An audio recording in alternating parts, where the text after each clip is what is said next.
ज्योतिर्मय जगदीशे तेजो में अपार, परम पुष्पावन परम तुझको हो नमस्कार। सत्य ज्ञान आनंद के परम धाम श्री राम, पुलक तो मेरा तुझे होवे बहु प्रणाम। मुझे भरोसा राम तू दे अपना अनमोल, रहूं मस्त निश्चिंत में कभी ना जाऊं तो। गुरु जी को करिए वंदना भाव से बारंबार, नाम सनोका से किया जिसने भव से पार। प्रार्थना सभा में आते हैं, अपनी अपनी प्रार्थना कामना मनोरथ लेकर के आते हैं।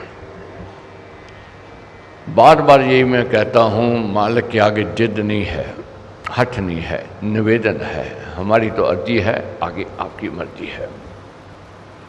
मगर कुछ भाई बहन ऐसे भी हैं, ये प्रश्न भी करते हैं और कहते भी हैं, पत्र भी लिखते हैं कि अगर माँ बाप के आगे जिद कर सकते हैं तो परमेश्वर के आगे जिद क्यों नहीं कर सकते हैं। तो परमेश्वर के आगे भी जिद करनी है, हठ करना है। ये ठीक है, माँ बाप के आगे जिद करते हैं, मगर कभी कभी जिद करते हैं तो नुकसान हो जाता है, हानि हो जाती है। अभी प्रार्थना पत्र में पढ़ रहा था, उसमें एक बहन ने लिखा कि भाई साहब आप कहते हो कि हमारी तो अर्जी है, आगे आपकी मर्जी है, मगर हमारी तो जिद है, हमारा तो हठ है। मैंने आगे भी बहुत बार बात कही है कि बच्चा माँ बाप के आगे जिद करता है, हठ करता है, वह नुकसान में जाएगा, लाभ में नहीं जाता है, उल्टा उसको नुकसान होता है। क्योंकि जैसे बच्चा जिद करे मेरे को मोटरसाइकिल चाहिए, माँ बाप जानते हैं कि अभी ये लायक नहीं है, मगर जिद कर रहा है, हट कर रहा है, और क्या होता है, माँ बाप जिद के आगे हार जाते हैं और एक्सीडेंट होता है। वही मौत का कारण बन जाता है, वही घटना दुर्घटना लेकर के आता है। तो इसलिए मालिक के आगे ये लिखा है परमात्मा का सिमरन करते रहें, यही शक्ति दे। भाई साहब सोनी साहब कहते हैं कि हमारी तो अर्जी है, आगे आपकी मर्जी है, लेकिन उस मालिक के आगे हमारी तो हठ है, हमारा तो जिद है, हमारी मदद करे। क्योंकि बच्चे अपने माता पिता के आगे जिद नहीं करेंगे तो और कहाँ करेंगे। माँ बाप बच्चे की दर्द को, पीड़ा को जानते हैं, ये नहीं है वे नहीं जानते हैं। हमारी सोच छोटी है, मालिक की सोच बड़ी है। यही हमने जो समझना है, जानना है। आजकल चालीसा यज्ञ चल रहा है, जिसमें रामायण जी का पारायण चला है। ये गृहस्थियों का सबसे उत्तम ग्रंथ माना गया है। क्यों उत्तम माना गया है? इसमें ये दर्शाया गया है पिता का क्या कर्तव्य है, पुत्र का क्या कर्तव्य है, भाई का क्या कर्तव्य है, पति का क्या कर्तव्य है, पत्नी का क्या कर्तव्य है, मित्र का क्या कर्तव्य है, सेवक का क्या कर्तव्य है, गुरु का क्या कर्तव्य है। इसमें सब दर्शाया है। और एक बात पूर्ण समझने वाली है कि सदा हरा भरा नहीं रहता है, सदा दिन नहीं रहेगा। दिन के बाद रात आवेगी आवेगी, सुख के बाद दुख आवेगा ही आवेगा। सदा मंगल कहे नहीं हो सकता है, अमंगल भी आवेगा, विघ्न भी आवेंगी, बाधा भी आवेंगी, अड़चने भी आवेंगी, रुकावटें भी आवेंगी। ये थपेड़े सहन करने पड़ेंगे। जैसे ऋतु परिवर्तन होता है वह सहन करते हैं। जैसे आजकल बहुत गर्मी है, अब रोने से जो भागने वाली नहीं है, ये सहन करनी पड़ेगी। आगे बरसात आवेगी, रोने से बरसात जावेगी नहीं। जहाँ हम कहें कि रोना आरम्भ करें कि बरसात पहले आ जाए, नहीं, समय पर आवेगी। इसी प्रकार सुख दुख हैं जीवन में आवेंगे, इसको झेलना पड़ेगा। राघव कथा पढ़ रहे हैं आजकल। मंगल था चारों ओर, खुशियाँ ही खुशियाँ। एक ही चाहना थी बच्चे की, एक ही बजाय मालिक ने 4 दिए। उत्तम कुल में चारों के विवाह हुए, कोई कमी नहीं थी।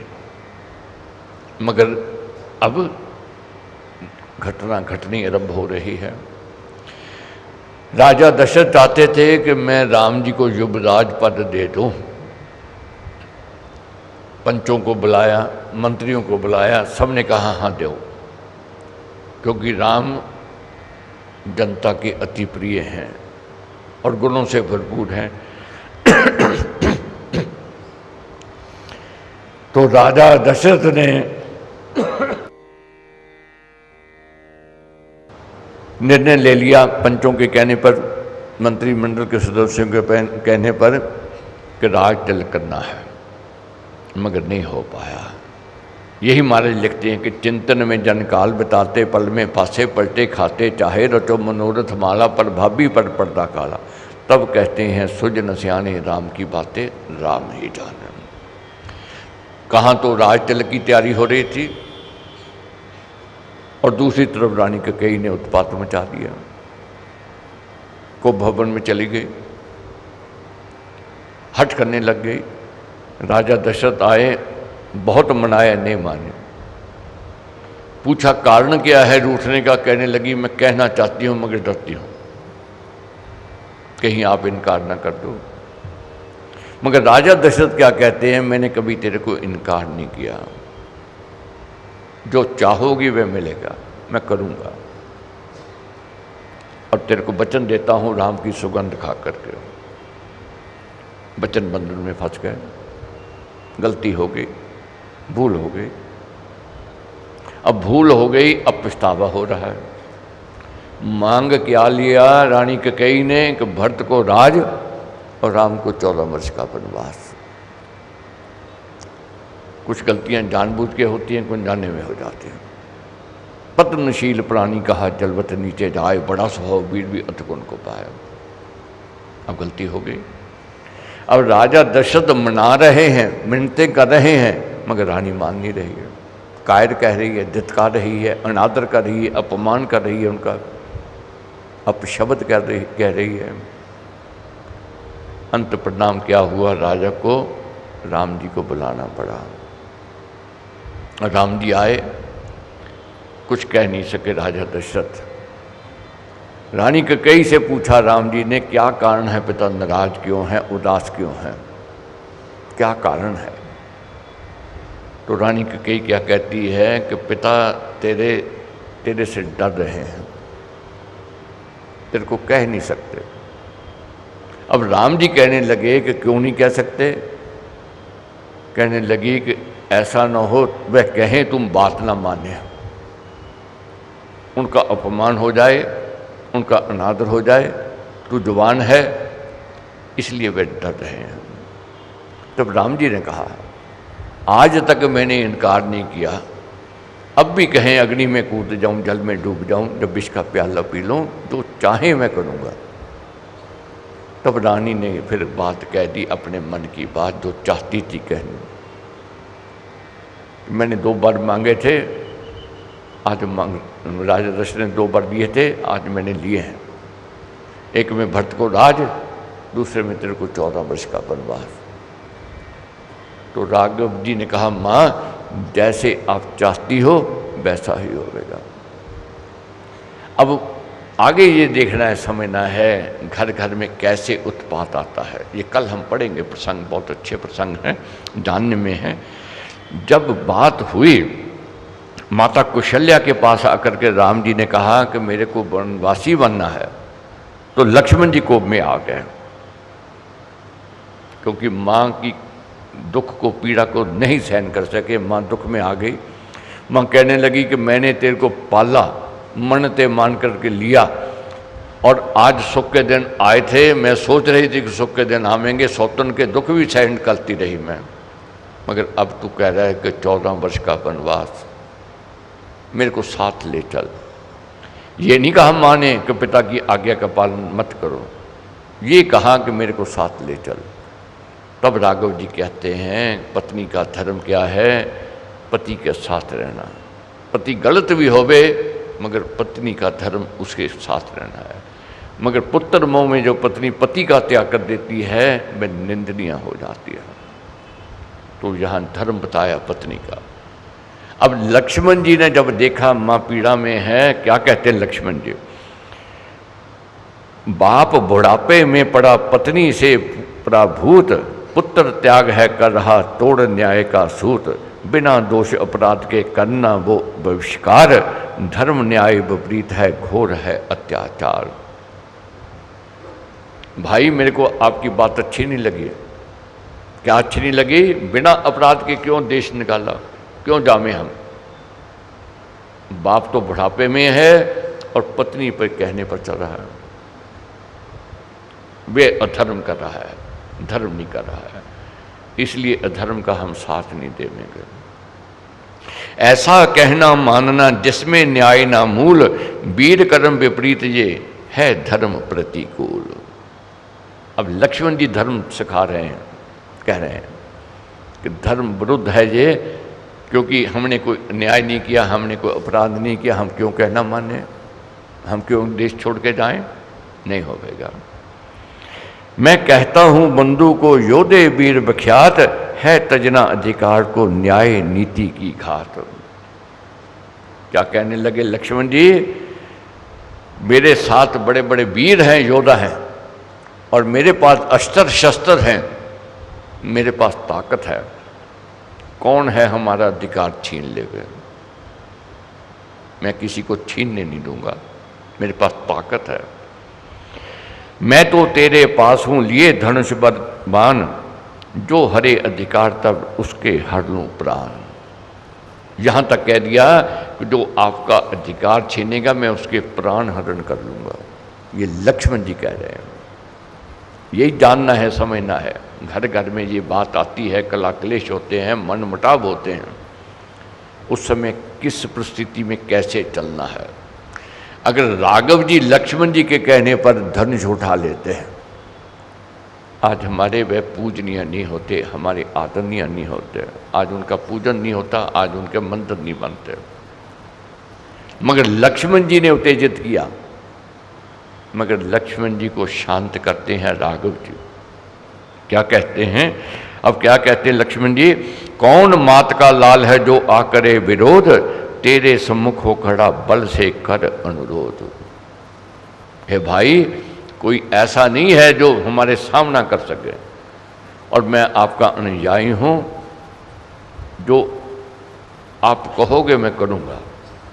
अग्नि में कूदने को कहो, अग्नि में कूद जाऊंगा। जल में डूबने के लोग कहो, मैं जल में डूब जाऊंगा, मगर मैं आपका अधिकार लेकर दूंगा। तब राघव जी क्या समझाते हैं, महाराज ने कैसे समझाया है? तो महाराज समझाते हैं, ये सुन तब बोले रघुराई, नरवर शांत बनो मम भाई, जो आपत इस घर पर आई, इसका कारण तात न माई। यही ज्ञान दिया है महाराज ने। घर में कोई अपने ताकत का इस्तेमाल करे, शस्त्र उठावे, घर बिखर जावेगा, टूट जावेगा। अपनों से मारा मारी उचित नहीं है। राघव जी क्या कहते हैं? भाई शांत हो जाओ, इसमें कसूर ना माता का है ना पिता का है, दोष नहीं है उनका। क्या है? उचित नहीं है कोप बढ़ाना, अपनों को जो दोष लगाना। सहन करो धैर्य को धारो, मान अपमान सर्व निवारो। करिए कोप कहो किससे ही, बैरी कौन लड़े जिससे ही। स्वजन पर ही कोप दिखाना है, अपना आप अपना घर आप जलाना। अपनों पर शस्त्र उठावेंगे, अपने घर को खुद जलाने की बात है। जिनमें हो सुप्रीति भारी, उनसे कैसी मारा मारी। ये राघव जी समझाते हैं। क्या कहते हैं राघव जी? क्या कहते हैं कि पिता को दोष कर रहे हो? नहीं, दोष क्या है? कर्मों का है। भूप पिता गुरुवर हैं मेरे, तथा पूजे प्रभु हैं तेरे। उनका करना कथन मुझे है, धर्म रूप है कर्म तुझे है। भूप जो हैं, राजा जो हैं, पिता हैं, जो हमारे गुरुवर हैं, जैसे मेरे वैसे तेरे। तो इसलिए तेरे को शांत रह करके पिता की आज्ञा का पालन करना चाहिए, धर्म को निभाना चाहिए। कर्म गति जो ना आती ऐसे, मध्यमा बिगड़ती कैसे। राम भरत में भेद ना लाती, देखते ही सदा हर्षाती। राम जी ने एक बार भी दोष नहीं निकाला रानी कैकेयी का, माता कैकेयी का नहीं निकाला, पिता का दोष नहीं निकाला। क्या कहा, ये कर्मवत गति है, ये कर्मों का फल है। मालिक जो चाहता है वही करना पड़ेगा। चिंतन में जन काल बताते, पल में पासे पलटे खाते, चाहे रचो मनोरथ माला, पल भाभी पर पड़ता काला। अब मालिक जानता है क्या करवाना है, कब होना है, कैसे होना है। अगर राम जी उस समय जिद करते, राज तिलक करवा लेते, आज वह मान नहीं होता। अब राघव जी ने क्या समझाया लक्ष्मण जी को, जिसका कारण दीख ना पावे, ऐसा सुख दुख भय जो आवे, हानि लाभ कोप तथा आवे, जन्म मन ये देव कहावे। ये घर में अगर अड़चन आती है, रुकावट आती है, सुख दुख आता है, जिसका कारण को दीख नहीं पड़ता है, तो समझ लो मालिक की यही इच्छा है। मालिक करवाता है, करना चाहता है, जो चाहता है वही होवेगा।